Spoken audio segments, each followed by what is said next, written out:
আসসালামু আলাইকুম, স্বাগত জানাচ্ছি হ্যালো বাংলাদেশ ইউটিউব চ্যানেল এবং ফেসবুক পেজে। এই যে মানুষের জটলা দেখছেন, অনেক মানুষ দাঁড়িয়ে আছে। এটি আসলে শামীমের চায়ের দোকান। শামীমের চা এবং ঝালমুড়ির বিখ্যাত দোকান। এটি হচ্ছে কুমিল্লা জেলার দেবিদ্বার উপজেলার দামটি ইউনিয়নের তেবাড়িয়া গ্রাম। এই গ্রামেই শামীম এন্টারপ্রাইজ নামে শামীম আছেন, যিনি গরুর দুধের চা এবং ঝালমুড়ি বিক্রি করেন। এই গ্রাম শুধু না, আশেপাশের অনেক গ্রাম থেকে এই গ্রামে চা খেতে আসেন সবাই।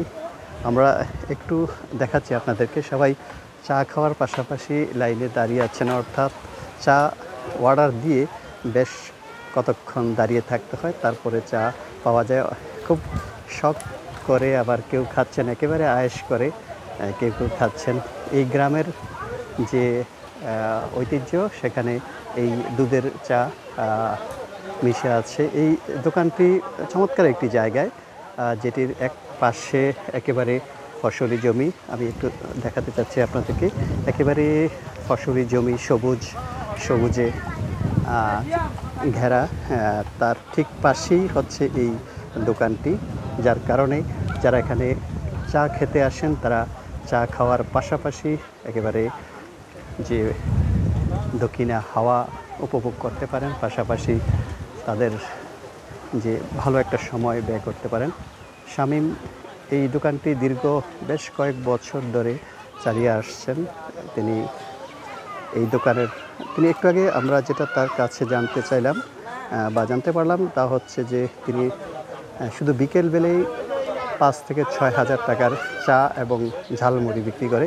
অনেকেই তার ঝালমুড়ি খেতে অনেক দূর দূরান্ত থেকে আসেন, যার কারণে শামীমের চায়ের বেশ সুনাম আছে। এখন অনেকেই দেখেন দাঁড়িয়ে আছে চা খাওয়ার জন্য। এই গ্রামের যে গাভীর দুধের ঐতিহ্যবাহী চা, সেটি এই শামীমের দোকানেই পাওয়া যায়, যার কারণে লোকজনের একটু ভিড় বেশি এবং সবাই এই চা এবং তার যে ঝালমুড়ি খেতে আসে। আমরা একটু শামীমের সাথে কথা বলবো। তিনি কতদিন যাবৎ এই ব্যবসাটি চালিয়ে আসছেন, তার ব্যবসার যে ধরন, উনি কেমন আছেন সেই ব্যবসা, সেটি আমরা একটু তার কাছে শুনবো। শামীম ভাই, আপনি একটু এদিকে আসেন, আপনার সাথে একটু কথা বলি আমি। আলহামদুলিল্লাহ স্যার, 13 বছর ধরে আজকে দোকানদারি করি। 3 বছর ধরে মুড়ি ব্যস্ত আছি, গাভীর দুধের চা ব্যস্ত আছি। খুবই ভালো। সংসারে কে কে আছে? আছে এক ছেলে এক মেয়ে, আমার ওয়াইফ, আমি, আমার মা বাবা আছে। কারা কারা এখানে খেতে আসে? দূরান্ত থেকে আসে অনেক জায়গাতে স্যার, দামটি, পদুয়া, দুয়ারিয়া, খিরিগান্ধি, মাদাইয়া, সোদপুর, বকরিগান্ধি, বিভিন্ন জায়গাতে আইয়ে স্যার মোটর সাইকেল দিয়ে।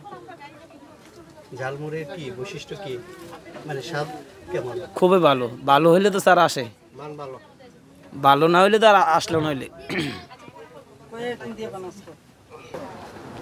একটু আগে বলছিলাম যে শামীম ভাইয়ের যে গাভীর দুধের চা, এটি খুবই বিখ্যাত এবং এই এলাকার জন্য আসলে একটি নামকরা চায়ের দোকান। আমরা এখন আপনাদেরকে দেখাচ্ছি তার যে গাভীর দুধের চা বানানো এবং চায়ের যে রং, সেটি আপনাদেরকে একটু দেখাচ্ছি।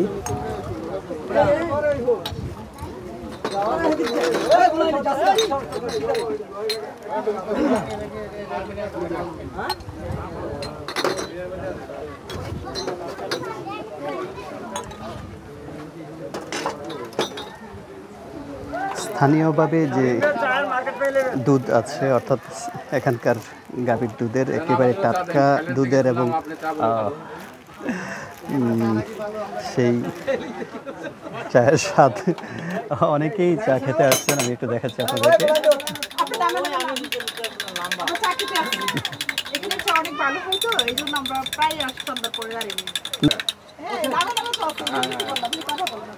চায়ের সাথে ঝালমুড়িও আছে, ঝালমুড়িও সবাই খেতে আসে। সবাই কি এই দোকানের চা সবাই খান নাকি? কেমন? খুব ভালো। সবাই এলাকার আপনি দেখতেছেন, দক্ষিণ অঞ্চল থেকে হাওয়া বাতাস আসতেছে, সবাই জায়গা বসে এবং কি ভালো চা বানায়, সবাই খায় এবং কি আনন্দ উৎসব করে যায়। আপনি চা খেয়েছেন? মাশাআল্লাহ, শামীম দোকানের চা খুবই ভালো। শামীমের দোকানের চা অত্যন্ত ভালো। গ্রামের গাভীর দুধের চা বানায়, চা অনেক স্বাদ, সবাই খাইতে আসে এখানে। এই গ্রামে শুধু চা না, সে পেঁয়াজ আলু সব বেগুনি বানায় বিকালবেলা, তারপরে জালমুড়ি বানায়, তারপরে চাও বানায় এবং খাঁটি গরুর দুধ দিয়ে বানায়। ওকে, আপনি চা খেয়েছেন? কেমন চা? জায়গা থেকে আসে, খুব ভালো চা। চাচি, আপনি চা খাইছেন? হ্যাঁ, আমার এখানকার নাতি চা কেমন কেমন? চা আমি সবসময় খাই, আচ্ছা, খুব ভালো লাগে। আমার নাতি আমার গাভীর দুধের চা খুব ইন্টারেস্ট, খাইতে খুব ভালো লাগে। কি অবস্থা? আপনি খুব মজা করে চা খাচ্ছেন, চায়ের স্বাদ কেমন? ভালো। আচ্ছা, এবার বলেন, আপনি চা খেয়েছেন? চায়ের স্বাদ কেমন বলেন তো? চা অনেক টেস্ট, অনেক মজা হয়। আমরা প্রায় আসি সন্ধ্যার পরে। আজকে আসলাম অফিসের কাজে, আসার পর দেখি যে একটু চা খাই, এখানে মালাই চাটা ভালো পাওয়া যায়। তাছাড়া মনোরম পরিবেশ, খুব খোলামেলা বাতাস, আর আসলে চমৎকার চা। আপনি দেখতে পাচ্ছেন, আপনি নিজেও খেয়েছেন। অসংখ্য ধন্যবাদ আপনাকে।